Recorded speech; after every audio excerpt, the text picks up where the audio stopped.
Hi, welcome back to my garden. I'm in the greenhouse and I wanted to show off a bunch of my seedlings.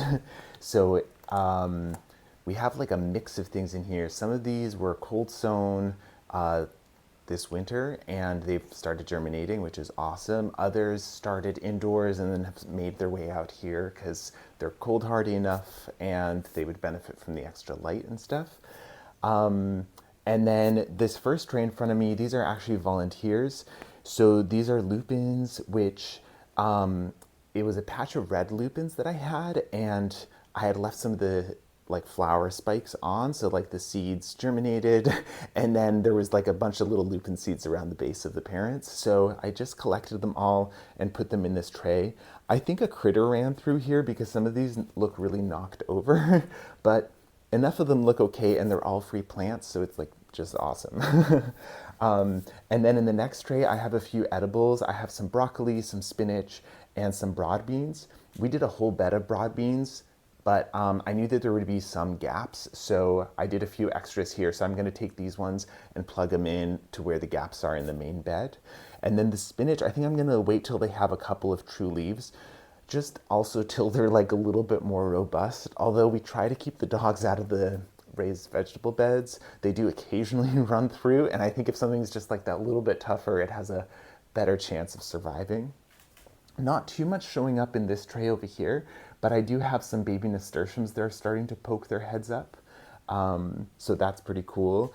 And then there were a couple little cosmos that had germinated, and then the last cold snap we had knocked them out. So those ones won't be coming back. I'm kind of curious to see what happens to the rest of the seeds there.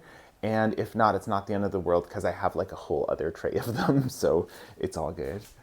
And then over here, a few different things. These ones are sweet peas, and these ones are California poppies. These ones are best direct sown, I think, but I just like wanted to experiment with it. Last year I had like the worst time getting them to germinate like in the garden.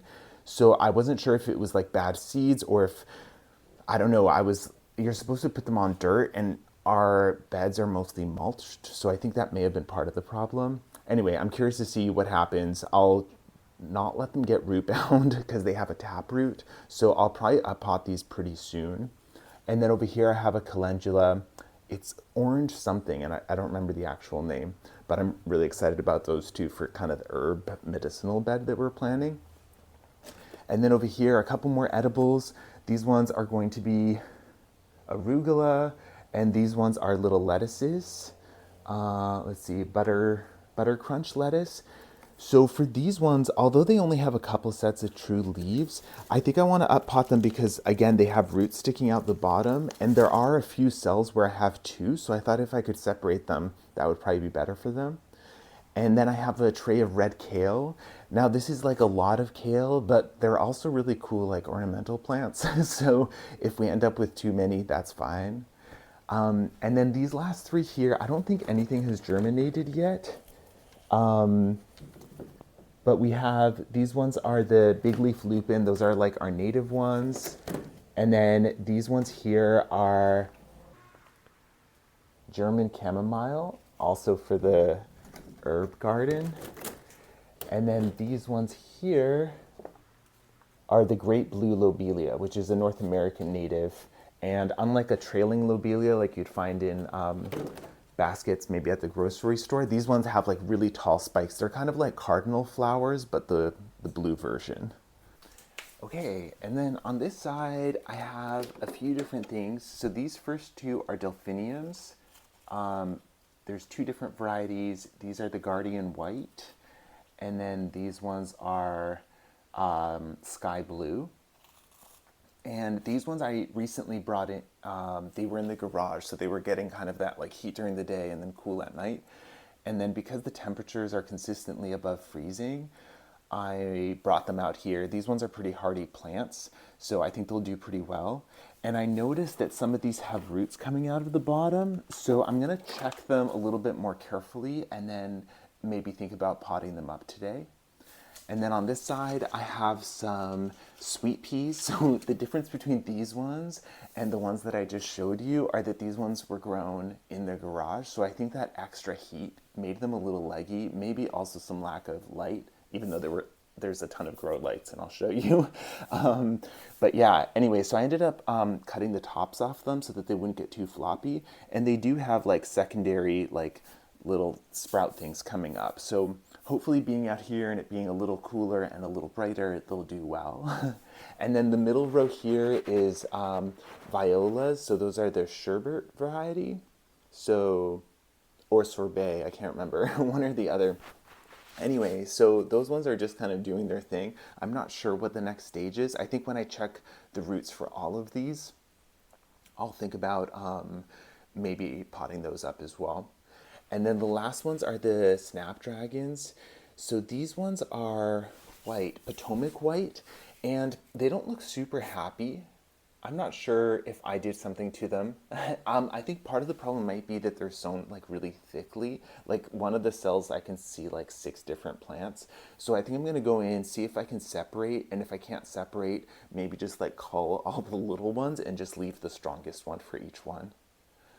I'm not sure if these ones have germinated yet because they haven't actually been in here too long.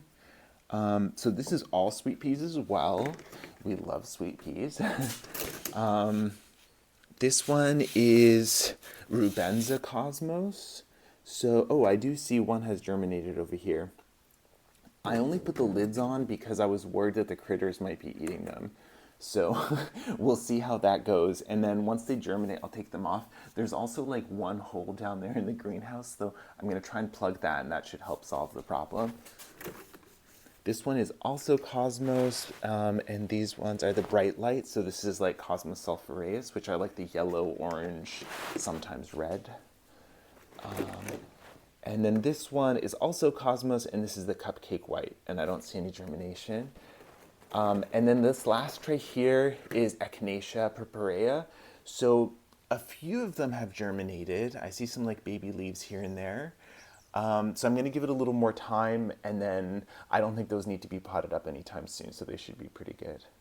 So let me take you inside and I'll show you what's going on in the different grow stations over there.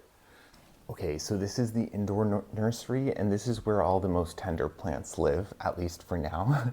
So there's a few different like really cool things over here, and pretty much, or mostly everything here I haven't grown before. So the first one are these little geraniums, and they're starting to get their like true geranium leaves, and they're just so cute. So these are like technically pelargoniums, and it's the Maverick Mix series. So they'll be like kind of just like the classic like white, pink, coral, all of that. I also have some purple Majesty fountain grass, and these ones don't look the happiest. Like some of them look okay, and then some of them not so much. So I'm not 100% sure. They get a ton of light, and I haven't let them dry out. So anyway, we'll see. I guess it's a pretty unnatural environment for them. So hopefully once they move outside, they'll be happier. And then behind, I have these Mahogany Splendor Hibiscus, and they are starting to grow their true leaves as well. And you can see the color, and it's like so cute. So I'm really glad that all 10 germinated, and hopefully it'll make it through to like being planted outside. But yeah, both the geraniums and these ones, and also I guess the cannabis and the Dusty Miller, like they all don't like wet feet. So I'm just like extremely careful with these not to overwater them. The cannabis has been growing really quickly, and I've actually already up potted it once since they germinated. And I don't know if you can see, but there's like a little root sticking out the bottom again like a week later. So I'll have to repot those soon. And then the Dusty Millers are just like, they're starting to get their true leaves, which are just like fuzzy and white. And I noticed as I was like lifting the tray up that a bunch of them have roots kind of through the bottom. And also because in a few cells I have 2 that germinated, and then some of the middle cells I ran out of seeds, so there's actually nothing there. So I want to, I think, up pot them all and give them slightly more room, and then separate any of the twins. And I think I counted like 45 plants, so that's going to be awesome. And then over here I have Verbena bonariensis. So these ones are looking good too. I think I'm going to up pot these as well. They have roots coming into the bottom, and they have like a couple sets of their true leaves. My experience with these is that they actually stay pretty small, and then once you put them outside, they get bigger. but I don't know if that's just like what worked for me last year or if it's like what should actually happen. And then over here, these are the Mexican sunflower, Tithonia. The germination rate, I think it's been like a little bit uneven because some of them popped up like almost right away. And then I took the lid off because I didn't want, they're also in here with tomatoes and I didn't want them to get too humid. So I don't know if that stopped the rest from germinating, but when I water, I just make sure to water the cells where they haven't germinated so that hopefully that gives them a little extra kick of moisture. And I think this one actually came up pretty recently, this one too. So hopefully they're still going. And then here I have 3 different kinds of tomatoes. I tried to do a variety, so I have like cherry tomatoes, which I believe are called Millionaire. I need to check the label. Oh, Sweet Million cherry tomatoes. I have some Early Girl tomatoes, which are, I guess they're kind of ready first, so that should be cool. And then I also got La Roma, which I think are a determinate one, and those ones are really good for sauce. I have a few different kinds of asters. These ones are tender ones, so a yellow one and a blue one. Pretty mixed germination, but I'm kind of just excited to see how they go. And then, I don't know, maybe I can even prop some from cutting, like as they're growing up and I do like a Chelsea chop, maybe I can propagate some of those and end up with a few more. And then these ones I only sowed a couple days ago, so I'm not expecting too much. In this first one, I have coyote tobacco, which apparently is native from British Columbia all the way down to Mexico on the west coast. So that's a pretty cool one. I'm not sure, yeah, nothing's germinated yet, so we'll see how that one goes. And then next one over, nothing here either. And this is the other tobacco, the Nicotiana Starlight Dancer. So this one's like a hybrid. I grew a different one. I think it was called like jasmine tobacco last year. And the flowers just have like the sweetest, kind of muskiest scent in the evening when you walk around. So yeah, those ones are very popular. And then in this last one here, I do see some germination. So that's pretty exciting. A few little heads popping up. And this one is the White Swan Marigold. So Lewis is a big marigold fan. I don't always love the orange ones, so we compromised on doing a full tray of the white ones. So up until a few days ago, this area in the garage was the most full, but then it got warm out. So I moved a bunch of stuff to the greenhouse, which is unheated, but as long as it's like above freezing, things in there seem to do pretty well.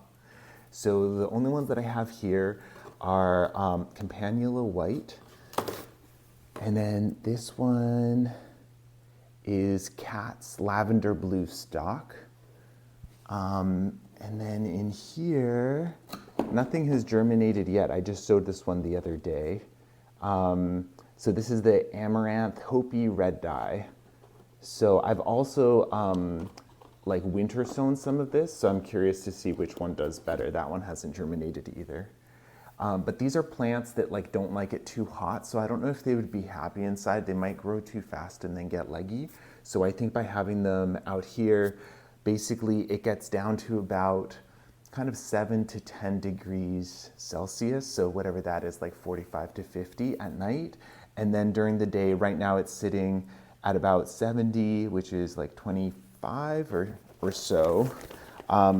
I have just like a space heater under here and then like the tablecloth. So basically it's like bottom heating this, but it also kind of gives a little ambient heat as well. So anyway, they seem to be doing pretty well. Once they each have a few set of true leaves, then I think I'll move these ones to the greenhouse as well. But for now, these ones are all happy and there's lots of room, and Luce is actually at the store and he's gonna pick up a few more trays because I have more things to sow. Well, thanks for coming along on a little nursery tour of all our different like growing areas. I'll keep you posted as we continue to sow new things and continue to up pot. But yeah, thanks for coming along, and I'll catch you next time.